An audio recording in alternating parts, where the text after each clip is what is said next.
para elevar la mirada.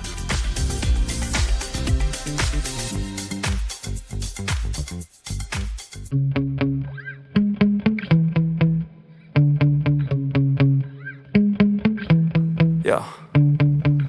Sometimes I get so mad there's no control in me. En el programa de hoy tenemos como primera invitada a la arquitecta Carolina Gamen, una investigadora vinculada a lo que se denomina arquitectura sustentable. Ya vamos a conversar un poquito de qué se trata eso. Ha sido recientemente premiada por la Municipalidad de Mendoza como mujer innovadora en la categoría energía, si no me equivoco, por eso el vínculo que hacíamos al inicio del programa. Y hay una pregunta que entiendo a los arquitectos que están explorando, investigando y que practican esto de la arquitectura sustentable, que los atraviesa a ustedes, y es de qué manera o cómo hacer para que aquello que se construye tenga un mejor rendimiento energético. Bienvenida al cruce, Carolina, ¿cómo estás? Hola, ¿qué tal? Contame un poco de qué se trata eso. Buen día, muchas gracias por la invitación. Sí, la arquitectura y la energía tienen un cruce, o sea, tienen un vínculo estrecho y que ha acompañado a la arquitectura desde siempre, ¿no? Desde los inicios de la arquitectura como tal, el primer refugio del hombre, había que resolver el tema de cómo controlar este ambiente exterior y otorgar en un ambiente interior diferente a partir del uso de energías, distintas energías. Sí. Hoy la energía que tenemos a disposición en la mayoría de las casas tiene que ver con la electricidad, tiene que ver con el gas natural o envasado, a veces la biomasa, pero de todas maneras la siempre... biomasa, te interrumpo ahí. La biomasa, la leña. Ahí va. La leña, Uh-huh. cada vez menos, pero aparece todavía como una alternativa de calefacción. Y no podemos prescindir del uso de energía asociado a la arquitectura. ¿O sí? Pregunto. Entonces, esta situación de la arquitectura sustentable, que es una palabra que se utiliza para denominar un tipo de arquitectura que trata de disminuir los consumos energéticos, trabajar con el clima, con el ambiente, con el entorno para aprovechar estas energías naturales y depender menos, o lo menos posible, quizás nada, dependiendo del clima, de la necesidad de energía para aclimatar espacios. Perfecto. Leí por ahí también que vienen trabajando con tu equipo fuertemente con el sector vitivinícola. Exacto. ¿Qué cosas vinculadas al aprovechamiento de la energía se pueden hacer, o qué cosas ya estaban hechas o fueron previstas por los viejos bodegueros? Bueno, es interesante, el sector vitivinícola es nuestra industria principal, o una de ellas al menos. Al menos en términos culturales y simbólicos, ¿no? Exactamente. Y lo cual no es menor, más allá del porcentaje en el No lo PBG, miremos en digamos. términos económicos estrictos, Sí. Miremoslo en términos históricos y culturales y también en términos energéticos, porque es una de las industrias que más energía está consumiendo y más energía demanda, ya que el vino, para poder hacer su proceso, tiene que permanecer mucho tiempo a 15 grados, permanente durante todo el año, y lograr esta necesidad que tiene el vino para su buena crianza, para el proceso productivo, hasta ahora, en los últimos tiempos, ha sido asociado al uso de un equipo que otorgue esta condición al espacio. Bien. Y nosotros, con mi equipo, desde el INAE CONICET, ¿no es cierto?, el Instituto de Ambiente, Hábitat y Energía, estamos buscando alternativas con la sensibilidad de la arquitectura vernácula, de la arquitectura anterior al uso de equipamientos energéticos para poder aclimatar espacios, sí. A refrigerar, con esa sensibilidad, que quiere decir no copiando exactamente las estrategias, sino con las premisas inspirados en ese conocimiento que era común. Estamos buscando darle a la arquitectura de bodegas recursos para que luego la diferencia de temperatura que yo tenga que lograr con un equipo de acondicionamiento sea la menos posible. ¿Y cómo les está yendo con eso? Bien, nos Bueno. está yendo muy bien. Ajá. Nos está yendo mejor cuando la bodega está en sus primeros pasos de diseño y podemos trabajar con el equipo de arquitectos, con el equipo de ingenieros, con el equipo de técnicos y hacer que esta bodega nazca con estas premisas desde los primeros pasos. O sea, ya proyectarla desde el inicio, digamos, con Fundamental. este enfoque. Fundamental porque las cosas que se agregan ya tienen algunas condicionantes y limitantes que no podemos modificar. Y nos está yendo bien también con bodegas que ya están construidas, a las que podemos ayudar a mejorar sus rendimientos. Por ejemplo, bodegas que ya tienen instalados paneles fotovoltaicos, porque pareciera que el ahorro energético o la mejora energética tiene que ver con la producción de energía in situ solamente, que es verdad que sí, que está buenísimo producir energía in situ, pero nosotros al mejorar la arquitectura, o sea, el paso 1 para mí, o el inicio del proceso, Sí. hacemos que esta cantidad, este porcentaje de energía que cumple o que cubre este panel fotovoltaico sea más grande. Si hoy está cubriendo el 40% de la energía que requiere la bodega, a lo mejor puede llegar a cubrir el 60% con mejoras en la arquitectura, en la misma instalación.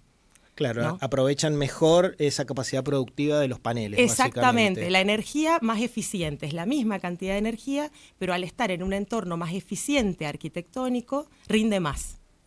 En la charla previa que tuvimos para la nota, me contabas que en el tema vitivinícola, en relación a las cavas, las que estaban bajo tierra tienen como una ventaja respecto de otras. Hay muchas bodegas, muchas cavas de bodegas que están bajo tierra. ¿Son esas cavas bajo tierra pertenecientes a bodegas nuevas? ¿Ya se hacía esto?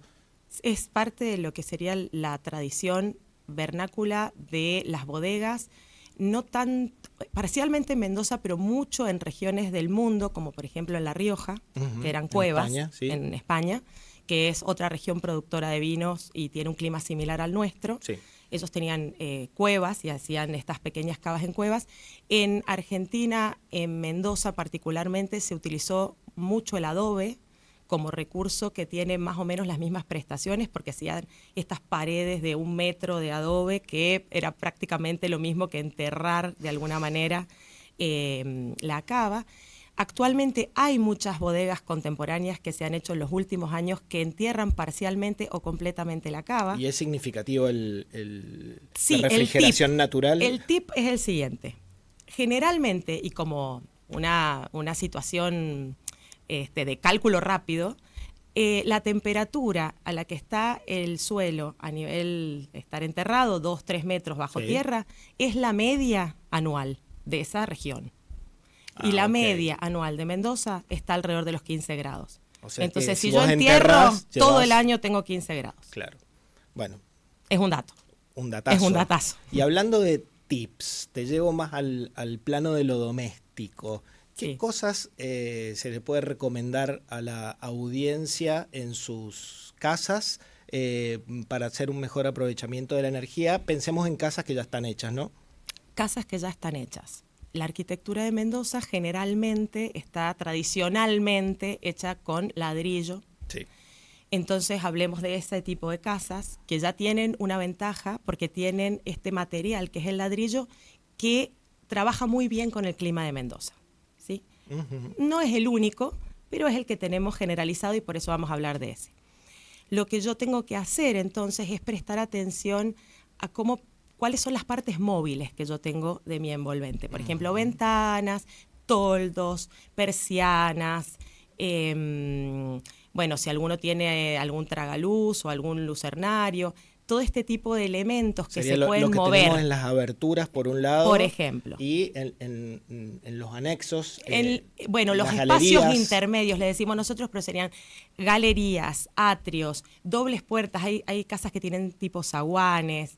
Todo este tipo. ¿Y qué hay que hacer ahí? De elementos, hay que usarlos. A ver. O sea, hay que usarlos. ¿Y cómo? Por ejemplo, en verano. Sí. ¿Cómo los uso en verano? Hagamos la discriminación que hay que usarlos diferente en verano y en invierno. Claro. ¿Sí? Porque el clima de afuera es diferente. Cuando yo tengo en verano la posibilidad de tener un día como hoy, que está fresco durante la noche y a la mañana, lo que yo tengo que hacer es abrir Y después, durante la noche, si es posible, durante la mañana, que está fresco, ahí hacer una ventilación lo más cruzada posible, o sea, abrir todas las aberturas a la vez para que circule este aire y atraviese mi espacio interior y barra todo este calor acumulado. Y después, cuando empieza a subir la temperatura, Sí. ¿sí? Ahí cerrar. Con lo cual tiene que ver también con con un hábito de previsión, ¿no? Con una previsión, con una gestión del envolvente, con anticiparse. ¿Sí? Con anticiparse a qué va a pasar o cuáles son los mejores momentos. Cierro durante el día. Si puedo, inclusive los espacios que no están siendo utilizados, los cierro con persianas. O sea, hago un poco de penumbra, que no entre la luz. Y con eso voy a hacer una gran diferencia. Perfecto. En invierno, hago al revés. Sí. Mantengo bien cerrado de noche. Si tengo persianas, las cierro de noche y las abro al mediodía, a la siesta, que es el horario que más temperatura tengo. La cierro de noche para ayudar a que el frío no entre, pongámoslo en esos términos Para súper simplificados. Sí, o ayudar a que el calor no salga. O a que el calor no salga y abro al Físicamente mediodía hablando. para que si tenemos aprovechar sol, del aprovechar sol. eso. Y si tengo que ventilar, porque obviamente yo necesito ventilar los espacios por una cuestión de calidad ambiental, ¿no? Sí, claro. Lo tengo que hacer en la medida de lo posible en los horarios en la que temperatura exterior está más alta. Perfecto. Carolina, para cerrar este primer encuentro que tenemos en el cruce, porque bueno, se nos abren un montón de temas que seguramente vamos a seguir conversando, ayúdame a desatar un prejuicio, o en todo caso, confirmámelo. ¿La arquitectura sustentable está peleada con las nuevas tecnologías? Para nada. O sea, para mí nada que ver. La arquitectura sustentable es un concepto, es una forma, es un criterio, es una forma de trabajar con el clima y no resistiéndose a él, entendiendo el clima del lugar, hemos hablado solo de Mendoza, y trabajando con las posibilidades que este clima nos da. Las nuevas tecnologías, los nuevos materiales, los nuevos software, todos nos ayudan a ser todavía más eficientes frente a este criterio. No va en contra. Me refería, así, pincho un poquito más. Por ejemplo, Sí, el uso de materiales que son estrictamente sintéticos, como el PVC, el policarbonato y demás.